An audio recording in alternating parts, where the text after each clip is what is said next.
Alors, exercice 38. Alors, il faut d'abord faire une représentation sommaire de la situation. Voici, donc le but de cette première partie est de calculer cet R-ci. Alors, pour calculer cet R, on va procéder en soustrayant finalement l'air qui est ici engendré par cette fonction-là, mais entre ici, donc sur cette partie-là, donc l'air qui va être sous cette courbe entre 0 et puis 2, et puis on va lui soustraire l'air qui est sous cette courbe-là, donc sous la droite en l'occurrence, entre 1 et 2. Donc en fait ici, on va avoir que l'air, c'est l'intégrale entre donc 0 et 2 de racine de 2x dx moins l'intégrale entre 1 et 2 de 2x moins 1 dx. Alors ça, si on sort le racine de 2 dans la première, ça fait donc racine de 2 fois l'intégrale entre 0 et 2 de racine de x dx. L'autre, on peut directement l'intégrer, hein. C'est x moins 1 au carré, donc entre 1 et 2. Et donc ça nous donne une R de... Alors le premier, donc ça fait racine de 2. Une primitive de racine de x, c'est 2 tiers fois x puissance 3,5, donc entre 0 et 2. Et puis moins, alors avec la borne 1, ça va donner rien. Et puis avec la première, ça va donner 1. Donc moins 1. Ce qui donne donc racine de 2 fois 2 tiers. Et puis donc fois 2 puissance 3,5 moins 1. Et donc ça fait 8 tiers moins 1. Et ça donne donc 5 tiers. Et puis pour le volume, on va procéder un petit peu de la même façon, hein. On va étudier le volume engendré par la rotation de cette courbe, donc autour de l'axe ici au x, et puis on va lui soustraire le volume engendré par la rotation de cette courbe-là autour de l'axe au x.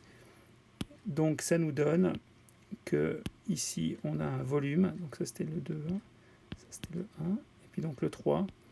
On a donc le volume, c'est égal à pi fois, alors entre 0 et 2, racine de 2x au carré, donc ça fait 2x dx, moins pi fois, alors l'intégrale entre 1 et 2, alors là, cette courbe-là, c'est 2x moins 1, donc ça fait 2x moins 1 au carré dx.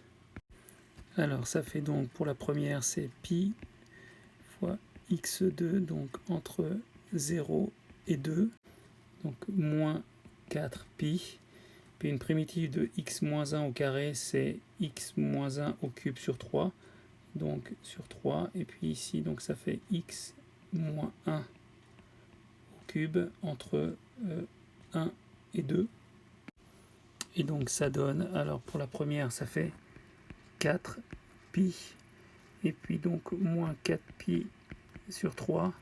Avec la borne 2, ça fait 1, et puis avec la borne 1, ça fait 0, donc il reste ça uniquement, et ça fait 12,8 pi sur 3.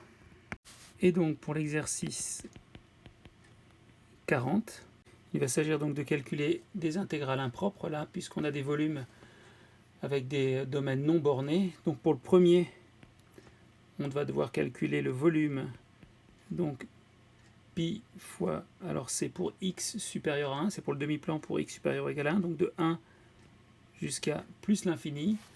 Alors pour la première fonction, c'était 1 sur x au cube, donc 1 sur x au cube au carré dx. Donc ça nous donne pi fois alors 1 sur 6, donc ça fait une intégrale entre 1 et plus l'infini de 1 sur x puissance 6 dx, et puis une primitive de ça, c'est donc pi fois, donc ça fait moins 1 cinquième de x puissance moins 5 entre 1 et plus l'infini, donc c'est pi fois, donc la limite quand b tend vers plus l'infini de moins 1 sur 5b puissance 5 moins, donc si on remplace par 1, ça fait plus 1 cinquième. Et donc, quand b tend vers plus l'infini, ça tend vers 0. Et donc, ça nous fait finalement pi sur 5. Et donc, pour la deuxième partie, donc on a encore une R qui est dans du domaine non borné. Mais cette fois-ci, on n'a pas la même fonction. Donc, v est égal à pi fois l'intégrale entre 1 et plus l'infini. Alors, la fonction ici, c'est 2x puissance moins 3,5 au carré dx. Ce qui donne donc pi fois l'intégrale entre 1 et plus l'infini. Alors donc ça fait de 4 fois x puissance moins 3 dx. Ce qui nous donne donc ici donc pi fois, alors ça fait donc moins 4 demi de x puissance moins 2 entre 1 et plus l'infini. Ce qui fait donc en fait finalement moins 2 pi sur x carré, donc moins 2 pi. Et puis ici, donc 1 sur x2 entre 1 et plus l'infini. Donc on est encore dans le cas d'une intégrale impropre. Et donc ça fait moins 2 pi fois, alors, la limite quand b tend vers plus l'infini de 1 sur b au carré.